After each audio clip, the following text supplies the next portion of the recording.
इसलिए मैं ये कह सकता हूं, खड़गे साहब, राहुल गांधी जी और तमाम जो साथी बैठे हमारे, इन सब की राय लेकर के हम लोगों ने तय किया है इस चुनाव में अगले मुख्यमंत्री चेहरे के रूप में तेजस्वी यादव जी को हम लोग सपोर्ट करते हैं, जो एक नौजवान है, लंबा फ्यूचर है इनके साथ में। और मेरा अनुभव से मैं कह सकता हूं, जिसका लंबा फ्यूचर होता है पब्लिक उनको साथ देती है। ये नौजवान है, कमिटमेंट रखते हैं। पिछली बार भी जो स्लोगन दिए थे, नौकरी के दो या कोई दो, या जो वादे किए थे उसमें खरे उतरे। ये ऐसा व्यक्तित्व आपके सामने नौजवान के रूप में आया है। सोच समझ के सबने फैसला किया है। ये नेता के रूप में उतरंग मैदान में राहुल गांधी जी ने मिलकर जो यात्रा करी थी, बड़ा इम्पैक्ट है।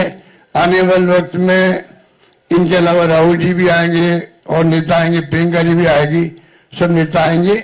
और हम सब जो बैठे स्टेज पर, सब मिलकर संकल्प किए हुए हैं कि जो हालात देश के हैं, देश हित के अंदर और देश चाहता है उसके अनुसार हम चाहेंगे कि बिहार में ये जो लंबे समय तक नीतीश कुमार जी रहे हैं सत्ता में, अब कुछ कर नहीं पा रहे। अब तो हम पूछना चाहते हैं अमित शाह जी से, इनकी पार्टी के अध्यक्ष जी से, क्या बताइए, हमारा नेता तो हो गया तेजस्वी यादव, आपका नेता कौन है बता दीजिए।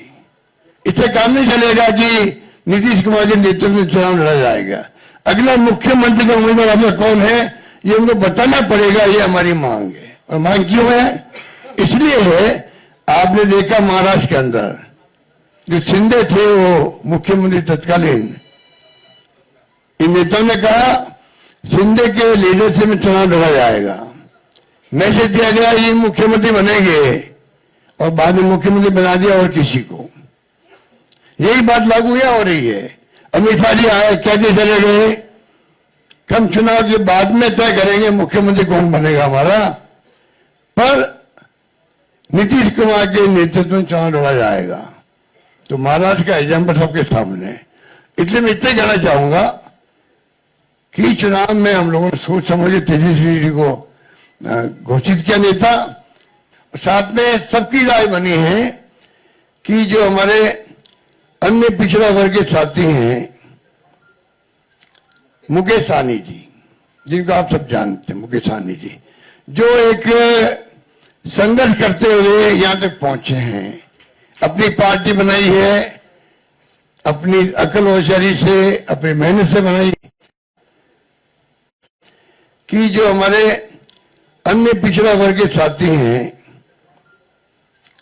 मुकेश सहनी जी, जिनको आप सब जानते हैं, मुकेश सहनी जी, जो एक संघर्ष करते हुए यहां तक पहुंचे हैं, अपनी पार्टी बनाई है, अपनी अकल होशियारी से, अपनी मेहनत से बनाई है, गरीबों के मसीहा के रूप में, अपनी कौम के मसीहा के रूप में उभर के आए हैं।